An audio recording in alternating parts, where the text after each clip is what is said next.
Hey Capricorn, how's it going? My name's Alex. I think the Oracle and I might have something interesting for you today. Are you like an electrical engineer maybe? Do you like to play around with electricity? I saw a big toggle switch in my meditation, like an old school, late 19th, early 20th century electrical toggle. They have like a handle with like maybe a Y-shaped prong on a hinge, and there's a first position and a second position. And I just saw someone turning it to the on position, or what usually back then was the on position, which would have been the downward position. Maybe you want to study people like Nikola Tesla or Marconi or Edison or someone like that. These late 19th, early 20th century electrical engineers and radio. Marconi invented the radio as well. I don't know, maybe there's something about these people that you'd find interesting. Or maybe you're being asked to switch something on. Maybe you want to look at that era in a different way. That's very symbolic of like a big change that occurred in human society, right? That late 19th, early 20th century, that the huge technological shift that occurred then. It was like, the streets are being powered by electricity, like electrical lamps are being installed everywhere. Electric lights, electric heaters in people's homes, electric trams, electric cars. Actually the very first cars that were invented were battery-powered electrical cars. We had electric cars before we had gas-burning cars, which is an interesting fact. In fact, I have a neighbor who has an original Ford electrical car from, I think it was like 1898 maybe it was built. And she runs it every year in the town parade. It still works with the original battery. The battery is 120 some odd years old, and it actually still works. So maybe there's something old that you got to look into, or maybe you have to look at some change in society, or a change in yourself, some abrupt, not necessarily abrupt, but a big radical change is occurring that you're being asked to pay attention to. And to reflect on this change and this huge transformation that's occurring, maybe it's a huge leap in progress that you're experiencing.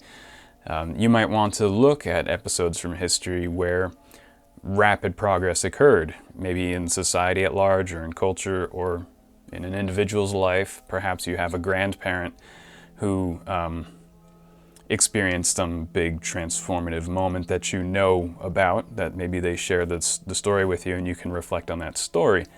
I don't know. This could mean anything, but yeah, just a guy turning on an old school toggle. Then I pulled an I Ching hexagram for you. We got hexagram 60, or G, restricting. And no changing lines in this one. Just the regular old hexagram.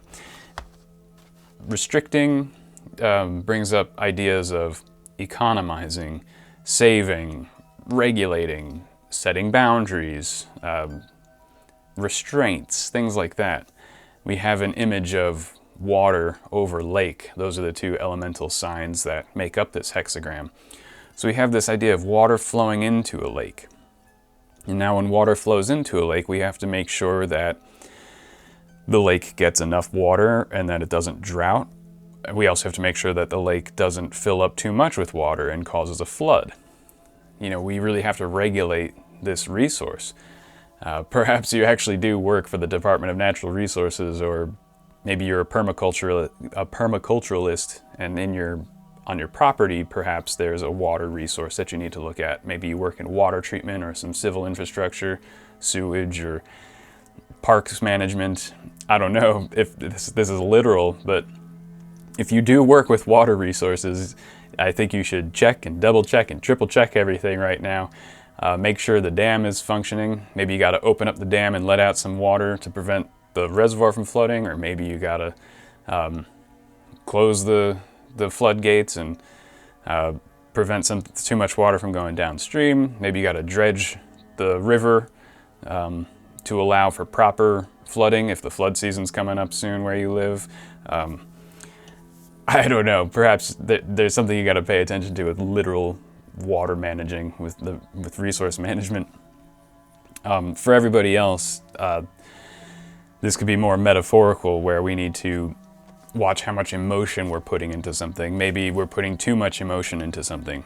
Perhaps we're not putting enough into something. Perhaps we need to pay more attention and nourish something with emotional energy in order for it to be at the correct level of energy, to have the right spirit about it, the correct attitude, the correct enthusiasm. Or maybe there's too much and we need to control our emotions a little bit. But the idea is managing some resource is very important. Maybe you need to economize your finances. Maybe you're spending too much, or maybe you're not spending enough in something that you need to invest in, or maybe you have to prevent the dispersion of something.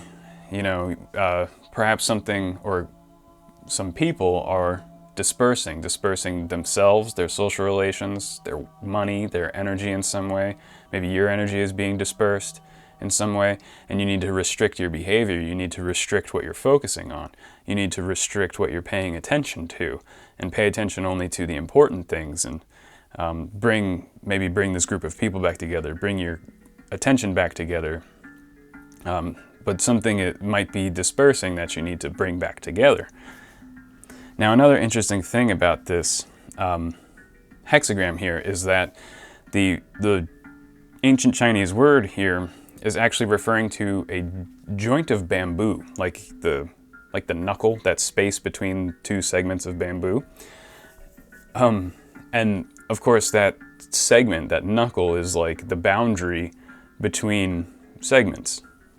So that boundary gets set so that the bamboo can continue growing a little bit, and then another boundary, another knuckle gets created so it can continue growing and keep its strength. So there are all these layers of boundaries, or these nodes of boundaries on a bamboo stalk, and that's one of the reasons why a bamboo stands up so strong, even though it's so narrow and skinny, because it has these appropriate boundaries set within it.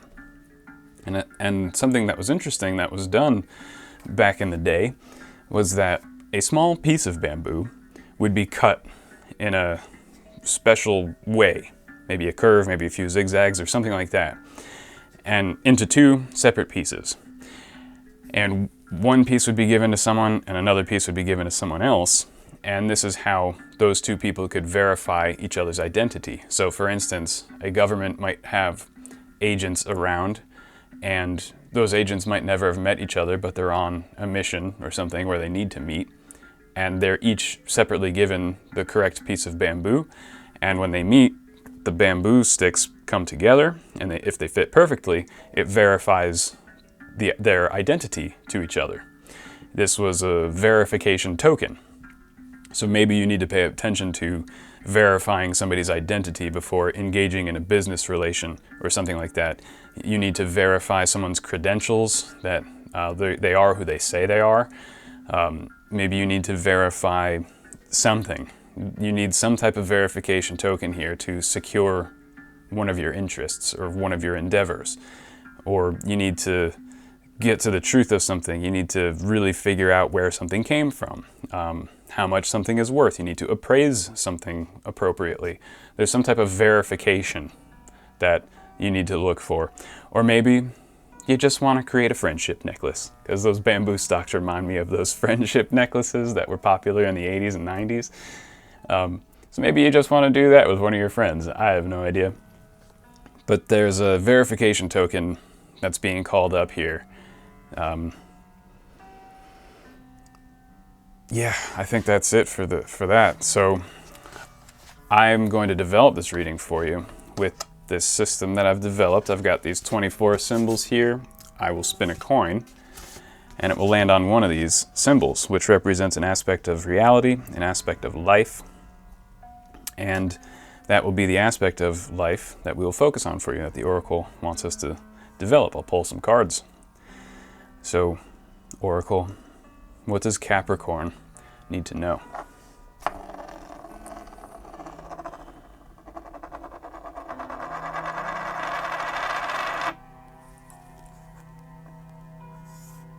Okay, here it landed on the symbol for the traitor. Scary. It's an upturned dagger. A dagger. A traitor. Betrayal. Now, a traitor isn't necessarily another person. It could just be a part of ourselves. Sometimes our thoughts get a little negative. Sometimes we think poorly of ourselves. Maybe you're putting too much restriction on something. This hexagram is also about restricting behavior and adjusting what is right and wrong. You might have to be laying down the law in a group or in your family or something like that, or at work, where you have to restrict people's behavior and make people know what is right and what is wrong. And now there can be good restrictions. And you have to ask yourself, while you're creating restrictions, are these restrictions fair and will they be healthy? Because good restrictions can actually increase people's freedom. When we restrict thievery and things like that, when we restrict crime, the rest of us who are not criminals become much more free. We feel safer, we can operate safely out in the world because there are restrictions. So restrictions do not inherently revoke freedom. Restrictions can, when appropriately applied, increase freedom at large in a society or in a group. But then there are restrictions that are bad, that do revoke our freedom. When restrictions are too strict or too painful, if you're experiencing bitter restrictions or creating bitter restrictions, you need to ask yourself why and are they necessary? If there are these bitter, painful restrictions put on you that are unhealthy, perhaps now is the time to break free from them. If you are experiencing good restrictions, then go with them and keep them where they are because it's healthy. But here, when we have the traitor coming in, I'm thinking that there are some bitter restrictions. Now, perhaps if you're the one who has to lay down the law and create some restrictions, just make sure you're not doing it out of vengeance or anger or spite or a sense of treachery, because creating restrictions based on that will probably only bite you in the ass. When we create restrictions, especially when we're putting restrictions on other people, we have to do so because it's the best course of action, because it's going to be beneficial for everyone involved, not because we're just trying to seek vengeance on someone and limit their freedom because we're angry or something. Now, if you are not the treacherous party and somebody else is, you need to look out for what type of restrictions people are putting on you and perhaps watch out if there's a new laws being written or new structures being put in place in your workplace or in your social circles, in your family, wherever it is. Now would be a good time to question them. Question the person who's putting these restrictions on you. Ask them for their reasoning. Maybe do so in front of others. Call them out. Because there might be some sort of selfish motive here. But we're going to find out.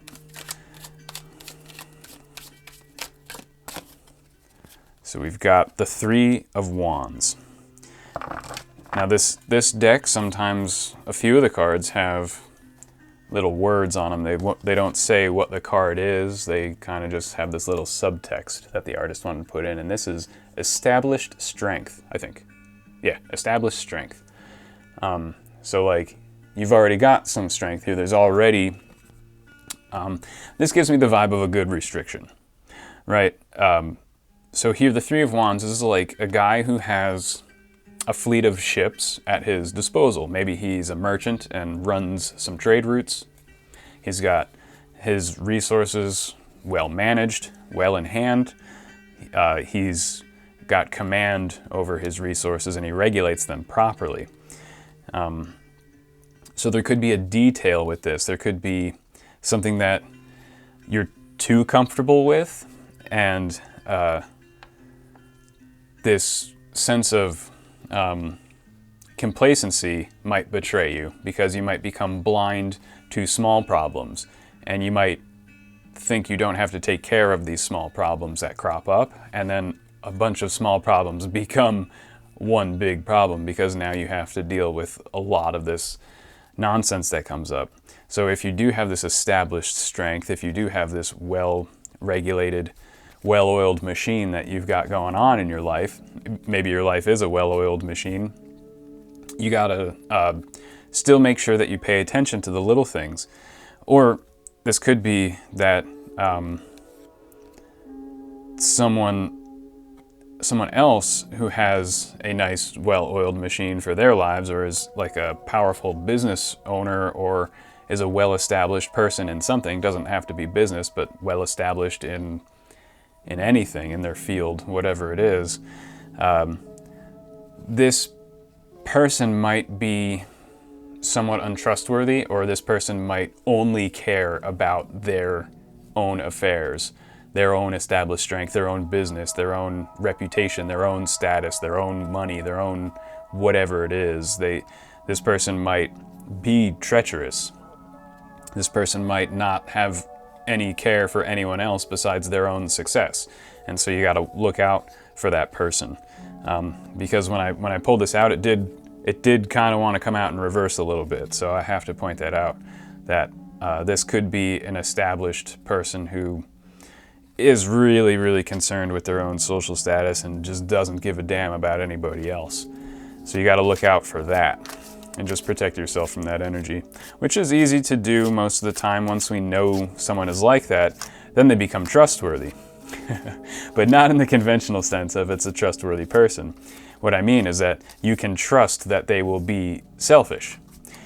And I swear, I could set my watch by people's selfishness. As soon as you understand someone only has self-interest and will only act in that self-interest, then you know exactly how they're going to behave in every situation.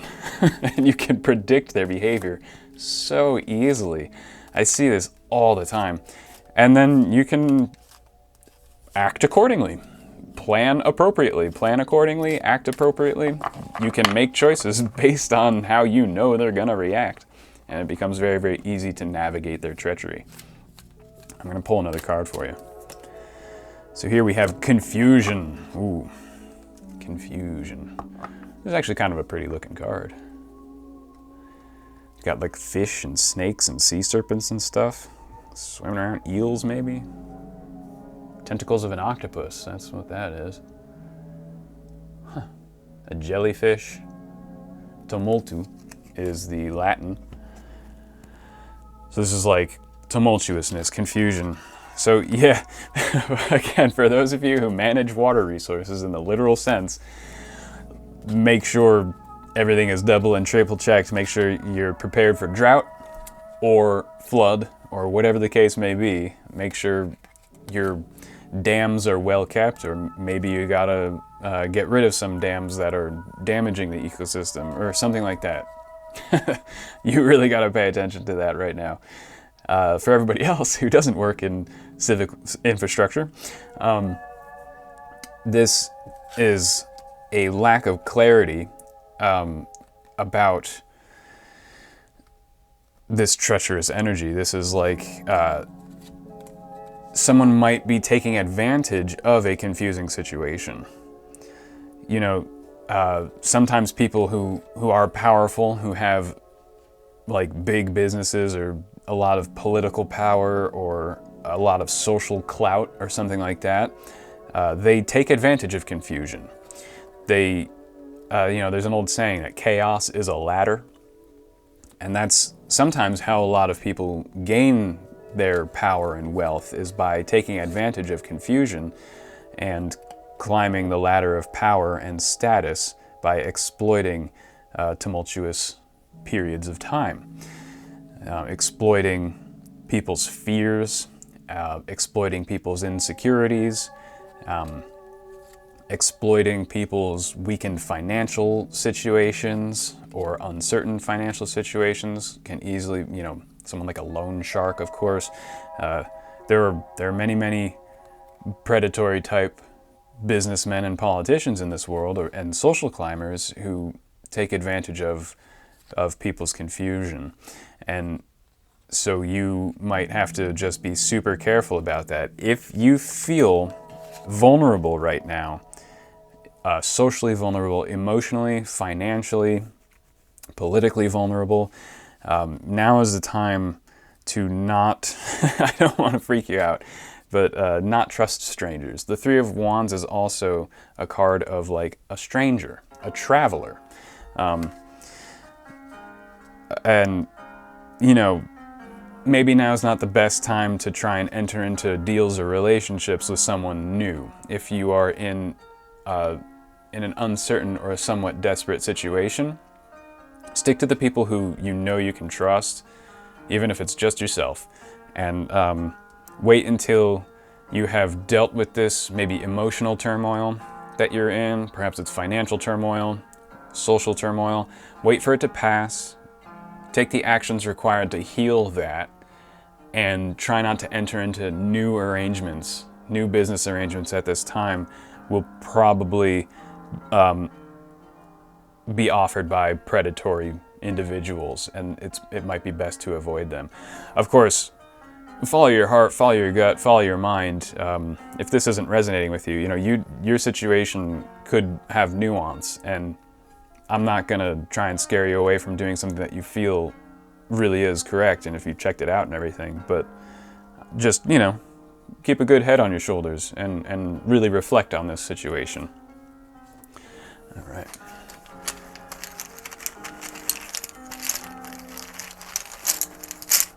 I'm gonna pull a token for you, Capricorn. Get one last thing for you. So we got confusion, we got the Three of Wands, we got the traitor, and we got restricting. Now, yeah, this all tying into the electrical toggle, the restricting.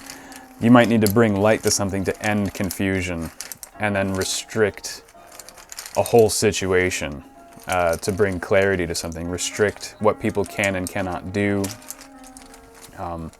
Restrict a working environment, restrict a social situation, restrict a financial situation, and just end confusion. If there is a prevailing sense of confusion, you have the power right now to do something about it. It's like turn on the light, point it out, be like, look at this mess. We are not moving forward until this mess is cleaned up. And we're pointing out all the bad actors and people who have bad intentions. We're straightening out our intentions. We're restricting our activities until we get this mess sorted. And you have the power. You can turn on the light, flip on the machinery, whatever it is you have to do to sort this out, you can do it. You've got the option and the authority to do it. So one last thing for Capricorn. What does Capricorn... Oh, 3 of them came out. Okay, so here we have the Hearth and the number 12. We have the Earth and the number 3. Oh boy.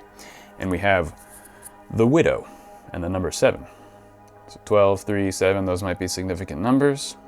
But we have the Hearth, the Earth, and the Widow.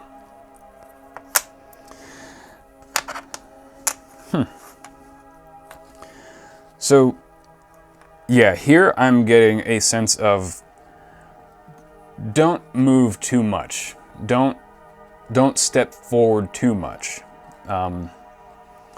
Collect yourself. You know, relax. Take some time to yourself. The Hearth, that's the home.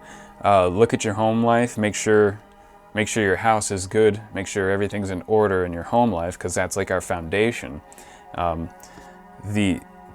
These two things together, the Earth and the Hearth, are like, yeah, just make sure everything that is the root and foundation of your 3D existence is like comfortable and organized and taken care of before you do anything else. That's the most important thing right now.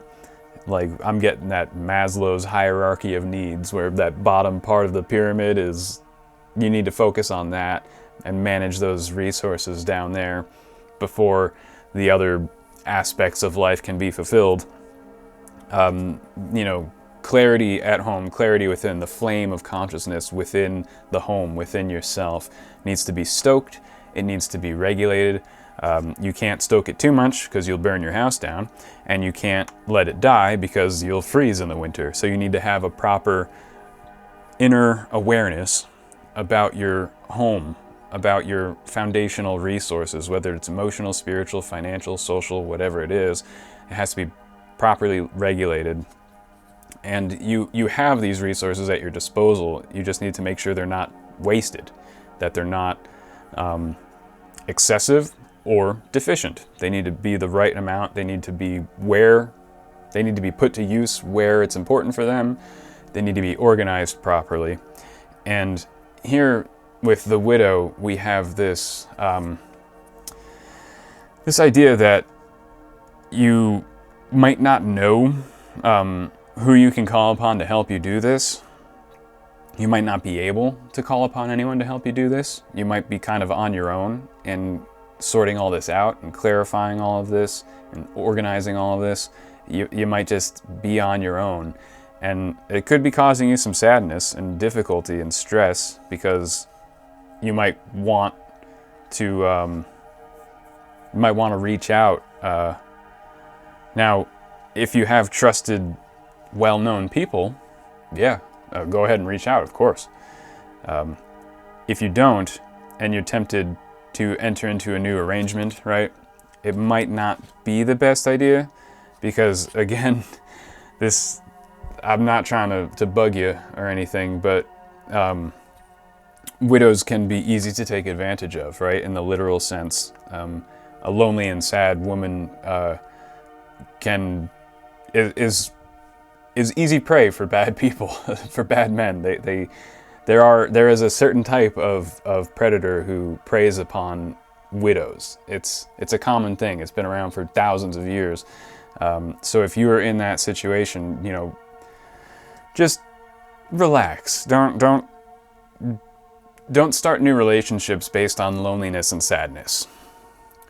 Start them because they feel right, because you are secure in yourself. Don't latch onto others because you feel like you need to, or you feel so desperately lonely. That would be a bad thing at this point. Honestly, it's unhealthy in general. But if you take care of your home life, your inner life first, and you reorganize and reset your resources, then, of course, then you can be just a strong, self-possessed widow who is in control of herself. And then you can start new relationships and do whatever the hell you want. But for the time being, look within, stick with the people and the things that are close to you, reorganize them, lay down the law where you need to, restrain and restrict what needs to be restrained and restricted. If there are unhealthy restraints and restrictions, break free of them. And it's all about regulating this sort of thing. Regulate your behavior, regulate your resources, and find the perfect balance of right and wrong and stick to it for a while. And focusing on this balance at this time is the process of moving forward. You'll learn a lot, I'm sure, in this process. That you're not just rebuilding a foundation for yourself, but you're also going to be learning stuff. Like, in the process of doing this, you're going to be picking up all these nuggets of wisdom, and even though you're not progressing maybe with a specific goal or a specific task, this is very fertile ground to progress your wisdom, your enlightenment, your knowledge base will grow immensely from navigating this situation, which is a great opportunity for you to just focus on what's important. Shrink down your responsibilities, shrink down your awareness, focus on that which is in front of you, which needs your attention, and which is close to you and important to you, and stop focusing on other externalities that are secondary in importance. So I hope this was useful for you, Capricorn, or at least entertaining. I think that's all the Oracle and I have for you tonight. Thank you so much for stopping by. I always appreciate you hanging out with me. I wish you all the best, and I'll see you next time.